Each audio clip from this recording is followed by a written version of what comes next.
যা এখান থেকে। আগে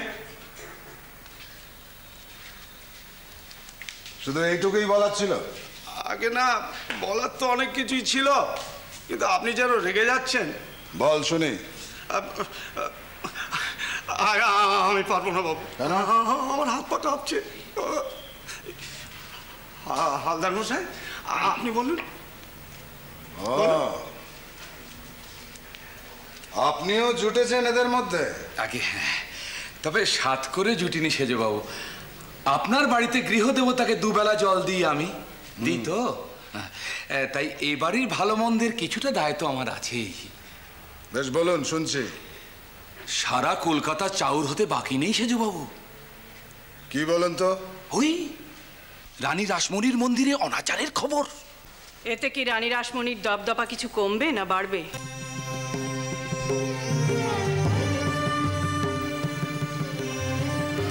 কালের হালচালের খবর রাখেন?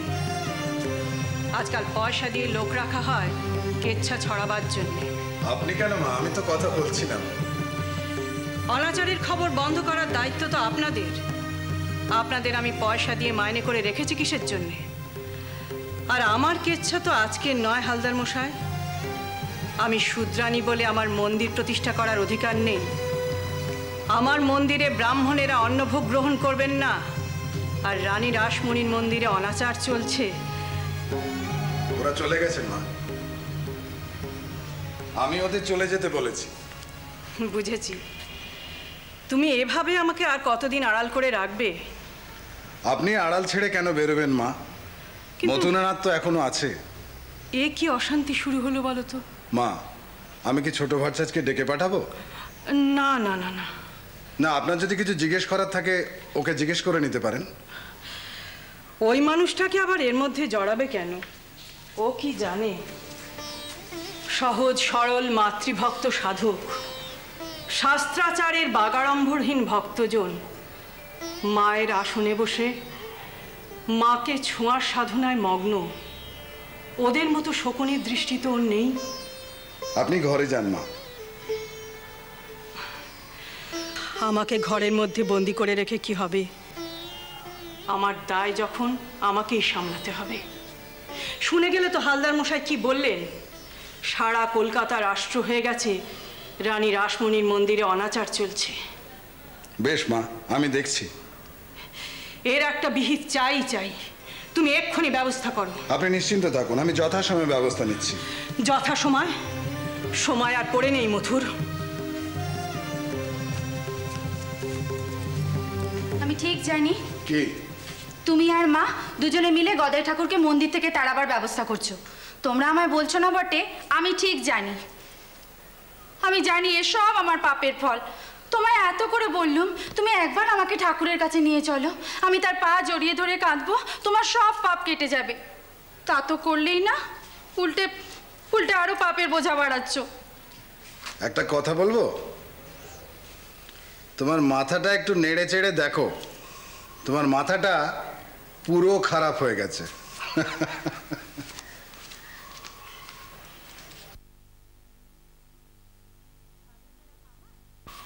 মাথা খারাপ আমার না তোমাদের?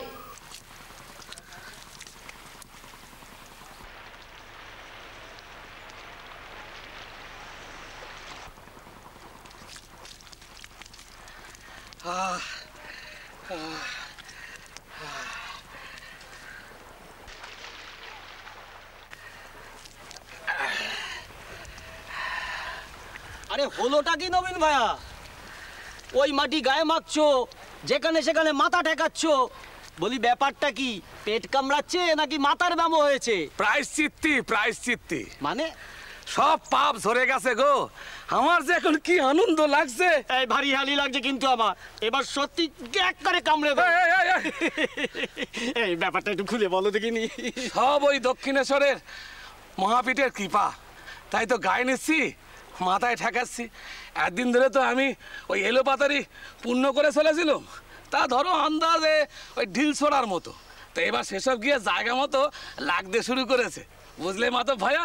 না, বুঝিনি কিনা নবীন ভাইয়া? আরে বাবা, ওই হালদার পুরোহিত আর গোলক বিহারী হ্যাঁ, দুজনে মিলে ছোট ভরসাজের নামে চুগলি কাটতে গেছিল ওই মথুর বাবুর কাছে। আচ্ছা। হ্যাঁ, ওই ছোট ভরসাজ নাকি উল্টো পাল্টা পুজো করে, নিয়ম নিষ্ঠা মানে না, এইসব বলে। তো এমন মুসরে দিয়েছেন সেজবাবু যে দুজনে মিলে একেবারে মাজা ভেঙে পড়ে আছে। তাহলেই হয়েছে, তুমি লোক চিনেছ ঘোড়ার ডিম। মানে ওই হালদারকে তো চেনো না? ও যতক্ষণ শ্বাস ততক্ষণ আস। লোকটা সারা দিন চরকিবাজির মতো জানবাজার আর দক্ষিণেশ্বর করে বেড়াচ্ছে শুধু ছোট বাচ্চাকে পটকাবার জন্যে। খোদ রানিমার বাস্তু ঠাকুরের পূজারি, অত সহজে নরণচরণ হবার নয়। বলো কি? তার মানে শেষ ম্যাচে ও বেটা মথুর বাবুকে পগিয়ে ফেলবে? আমার বাবু কিছুতেই কিছু বিশ্বাস নেই। তার উপর বড় লোকের স্বভাব তো জানোই, ওনারা হন ভীষণ কান পাতলা। সকালে তোমার দিকে এই তাকালেন তো বিকেল অমনি এই, আর যখন টেরা চোখে তাকাবেন তখনকার কল তো জানো না। এই ডান চোখের রশ্মি বা চোখ দিয়ে, আর বা চোখের কান্নি ডান চোখ দিয়ে। তুমি হেলে নড়বার জায়গাই পাবে না। হ্যাঁ, কথাটা তুমি ভুল বলনি। তবে আমার কি মনে হয় জানো, ওই ছোট ভরচাজ মথুরবাবুকে বশ করে ফেলেছে। ওর ওই টাগলামোগুলো যদি একটু রয়ে শয়ে করে তাহলে আর কিছু হবার নয়। তোমার মুখে ফুলচন্দন পড়ুক ভাই। না না, আমার মুখে ফুল চন্দনের দরকার নেই।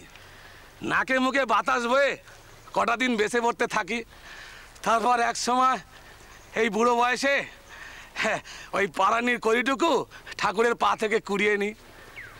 আসলে কি জানো, সারা জীবনটা ধরে ওই জানবাজারের জমিদারিতে ওই টিকটিকি আর খোসরে কাজ করেছি। কারণে অকারণে, জ্ঞানে অজ্ঞানে কত মানুষের যে ক্ষতির দায় বয়েছি তার হিসাব নেই। এখন একটু প্রায়শ্চিত্ত করার জন্য মনটা ভারী ছটফট করে। তাই তো এই কদিন আগে মধুরবাবু জানবাজারে গিয়ে আমায় বললো ঠাকুরের নামে দোষ গাইতে হবে। তা আমি মুখের উপর সপাটা না বলে এলুম, বললাম না, দরকার হলে চাকরি ছেড়ে দেবো, তবে ঠাকুরের দোষ গাইতে পারবো না। পারলে ভয় করলো না তোমার? ওফ, সে এক কাণ্ড বটে। বলার সময় তো বলে ফেললুম, তারপর বাইরে বেরিয়েছে একেবারে ভয়ে কাঁপতে লাগলো। আমি ভাবছি রানীমার জামাইকে কি করে কথাটা বলে ফেললুম, কোত্থেকে যেন বল পেয়ে গেলুম, বুঝলে? হ্যাঁ, ওই ঘোড়ার নুলোর পাহাড় ডিঙ্গবার তাগত এসে গেল আমার শরীরে। মনে হলো দুঃশালা, জ্যান্ত ভগবান যখন মানুষের শরীর ধরে গায়ে গায়ে রয়েছে তো আমার ভয় কি? কে, কার কথা বলছো তুমি? কেন, গদাই ঠাকুর। হ্যাঁ মাইরি, এ আমার দৃঢ় বিশ্বাস ওই ছোট বাচ্চা কোনো মানুষ না, ও কোনো ঠাকুর দেবতা। আমি আড়াল আবডাল থেকে অনেক সময় তেনার দিকে তাকিয়ে থাকি, চোখে চোখ পড়লে গা একেবারে শিরশির করে ওঠে। ওর মধ্যে এমন এক শক্তি আছে যা অন্যরকম, ও যে সে নয়। ও নবীন দাদা, ও মাধব, তোমরা এখানে কি করছো গো? ওই কি গো ঠাকুর, আমি যে তোমাকে আকাশে প্রণাম করছি, তুমি ভুঁয়ে নেবে কি করছো? কি আর করব, গরু খুঁজছি, তে এত দূর খুঁজে এখানে এসে পেলুম। তা তোমরা এখানে কি করছো শুনি?